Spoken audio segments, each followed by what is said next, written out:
بسم اللہ الرحمن الرحیم۔ السلام علیکہ یا صاحب العصر والزمان۔ وہاں بلائے عظیم ہوگی، یہاں تک کہ ہر شب جمعہ میں 70,000 زناکاریاں ہوں گی اور اس مسجد کا راستہ بند کر دیں گے۔ جو شخص بھی اس مسجد کو منہدم کرے گا وہ کافر ہوگا۔ پھر اس مسجد کی دوبارہ تعمیر ہوگی۔ جب وہ مسجد کو منہدم کریں گے تو 3 سال تک حج سے روکیں گے۔ اس وقت ان کی کھیتیاں جل جائیں گی اور اللہ ان پر اہل صفا میں سے عراق کے قریب ایک علاقے کا نام ہے ایک شخص کو مسلط کرے گا۔ وہ جس شہر میں داخل ہوگا اسے تباہ کر دے گا اور شہریوں کو ہلاک کرے گا، اور وہ دوبارہ بھی ان لوگوں کی طرف واپس آئے گا۔ اس وقت یہ لوگ 3 سال تک قحط اور مہنگائی میں مبتلا رہیں گے اور مزید سختیاں جھیلیں گے، اور وہ شخص پھر ان لوگوں کی طرف آئے گا۔ اس کے بعد بصرہ میں داخل ہوگا اور جس گھر کو دیکھے گا اسے تباہ کر دے گا اور اس کے ساکنوں کو ہلاک کرے گا، اور یہ اس وقت ہوگا جب کھنڈر تعمیر ہو جائے اور وہاں جامع مسجد تعمیر ہو جائے۔ اس وقت بصرہ تباہ ہوگا۔ غالباً یہ جملہ راوی کی طرف سے اضافہ ہے۔ پھر وہ حجاج کے بنا کردہ شہر واسط میں داخل ہوگا اور بصرہ جیسا سلوک کرے گا۔ اہل بغداد بھاگ کر کوفہ میں پناہ لیں گے۔ اس وقت اہل کوفہ اس سے ہراساں نہیں ہوں گے۔ پھر وہ خود اور وہ لوگ جنہیں بغداد لایا ہوگا یہ مل کر میری قبر کی طرف روانہ ہوں گے تاکہ اسے کھود ڈالیں۔ اس وقت سفیانی ان کے مقابل آ جائے گا اور جنگ کے بعد انہیں شکست دے کر قتل کر دے گا۔ پھر کوفہ کی طرف ایک فوج بھیجے گا تو وہاں کے کچھ لوگ اس کی اطاعت کر لیں گے۔ پھر اہل کوفہ سے ایک شخص سفیانی کے مقابلے کے لیے اٹھے گا۔ سفیانی اسے گرفتار کر کے فصیل شہر کے اندر قید کر دے گا۔ جو اس پناہ گاہ میں جائے گا اسے امان مل جائے گی۔ پھر سفیانی کا لشکر کوفہ میں داخل ہوگا اور قتل عام کرے گا، کسی کو باقی نہیں چھوڑے گا۔ اگر ان میں سے کوئی شخص بڑے درے کے ساتھ بھی گزرے گا تو وہ اسے چھوڑ دے گا، اور اگر ایک چھوٹے بچے کو دیکھے گا تو قتل کر دے گا۔ اے حباب آگاہ رہو کہ اس وقت عظیم امور ظاہر ہوں گے اور رات کی طرح تاریک فتنے پیدا ہوں گے۔ اے حباب جو میں کہہ رہا ہوں اسے یاد رکھو۔ بحار الانوار جلد 52 صفحہ 218۔ علامہ مجلسی اس روایت کو نقل کرنے کے بعد تحریر فرمایا ہے کہ جس نسخے سے یہ نقل کیا ہے وہ ناقص و سقیم تھا، جیسا اس میں تحریر تھا ویسا ہی نقل کیا گیا۔ توضیح: نمبر 1، کتاب الفتن میں سلیل ابن احمد بن عیسیٰ بن شیخ الہائی نے عبداللہ بن عمر سے روایت کی ہے کہ ایک رات منافقین نے مدینہ کی ایک مسجد منہدم کر دی۔ جب اصحاب رسول صلی اللہ علیہ وسلم کو اطلاع ملی تو انہیں یہ عمل بہت ناگوار گزرا۔ اس موقع پر رسول اکرم صلی اللہ علیہ وسلم نے فرمایا، اس کام کو اتنا بڑا نہ سمجھو، اس لیے کہ یہ مسجد تعمیر ہو جائے گی، لیکن جب مسجد براسا منہدم ہوگی تو حج ممنوع ہو جائے گا۔ آپ سے پوچھا گیا کہ مسجد براسا کہاں ہے؟ تو آپ علیہ السلام نے جواب دیا کہ عراق کے شہر بغداد کے مغربی علاقے میں ہے۔ اس میں 70 انبیاء اور اوصیاء نے نماز پڑھی ہے، اور آخری شخص جو نماز پڑھے گا وہ یہ ہے۔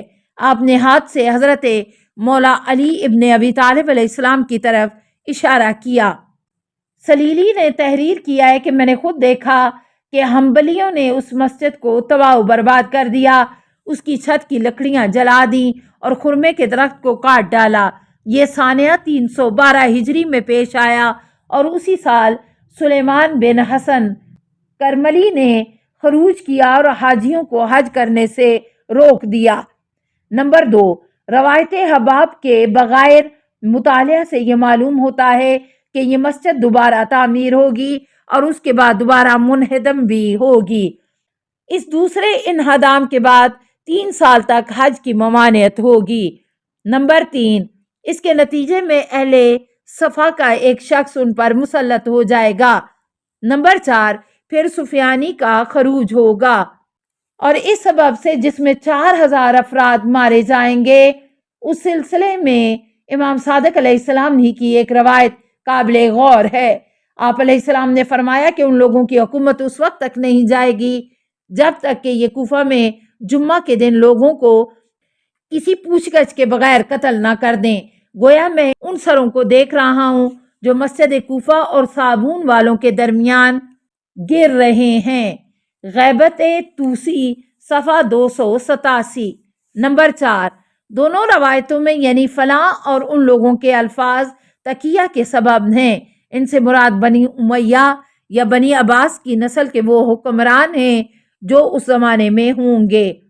نمبر 5، غیبت طوسی کی روایت اگر یوم عروبہ کی روایت سے جدا نہ ہو بلکہ ایک ہو تو یہ بات واضح ہوتی ہے کہ عوام کے کسی اجتماعی جلسہ یا جلوس پر حکومت وقت کی طرف سے حملہ ہوگا۔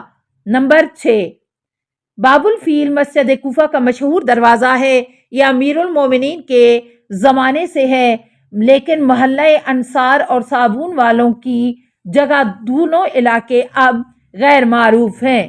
نمبر 7، کوفہ کے سلسلے میں بکثرت روایات میں جن کی گنجائش اس مختصر رسالے میں نہیں ہے، بحار الانوار کتاب اسماء العالم صفحہ 338 کی یہ روایت قابل توجہ ہے۔ کوفہ عنقریب مومنین سے خالی ہو جائے گا اور علم اس طرح اس شہر سے غائب ہوگا جیسے سانپ اپنے سوراخ میں غائب ہو جاتا ہے۔ پھر علم اس شہر میں ظاہر ہوگا جس کا نام کم ہے۔ یہ شہر علم و فضل کا معدن قرار پائے گا یہاں تک کہ روئے زمین پر کوئی بھی دین سے ناواقف نہیں رہے گا، یہاں تک کہ وہ خواتین بھی جو حجلہ نشین ہیں، اور یہ ہمارے قائم کے ظہور کے قریب ہوگا۔ ایک دوسرے خطبے میں امیر المومنین علیہ السلام نے ارشاد فرمایا ہے کہ میرے خروج کی 10 علامتیں ہیں۔ نمبر 1، کوفہ کی گلیوں میں پرچموں کا جلایا جانا۔ نمبر 2، مسجدوں کی تعطیل۔ نمبر 3، حاجیوں کا رک جانا۔ نمبر 4، خراسان میں زمین کا دھنسنا۔ نمبر 5، خراسان میں سنگ باری۔ نمبر 6، دمدار ستاروں کا طلوع۔ نمبر 7، ستاروں کا قریب آنا۔ نمبر 8، شور و شر۔ نمبر 9، قتل۔ نمبر 10، غارت گری۔ یہ 10 علامتیں ہیں اور ایک علامت سے دوسری کے درمیان جائے تعجب ہے۔ تو جب یہ علامتیں مکمل ہو جائیں تو ہمارا قیام کرے گا۔ آگاہ ہو جاؤ کہ باطل گزشتنی ہے اور حق کے لیے دوام ہے۔ آگاہ رہو کہ میں عنقریب جانے والا ہوں، پس اموی فتنہ اور کسروی حکومت کے منتظر رہو۔ پس بنی عباس کی حکومت آئے گی، خوف و دہشت اور سختی و عذاب اور ایک شہر بنایا جائے گا دجلہ اور دجیل اور فرات کے درمیان جس کا نام زورا ہوگا، اس میں سکونت اختیار کرنے والا ملعون ہوگا۔ متکبروں کی جنت یہاں سے برآمد ہوگی، یہاں محلات ظاہر ہوں گے اور ان میں پردے آویزاں ہوں گے۔ نوائب الدہور جلد اول صفحہ 378۔ اور یہاں کے لوگ مکر و فریب اور فسق و فجور کا معاملہ کریں گے۔ پس بنی عباس کے 42 بادشاہ ملک کے عدد کے مطابق پے در پے اس میں حکومت کریں گے۔ پھر اندھیر کرنے والا فتنہ اور غرق کر دینے والی خون ریزی ظاہر ہوگی۔ السلام علیکہ یا صاحب العصر والزمان، الامان الامان الامان من فتن الزمان۔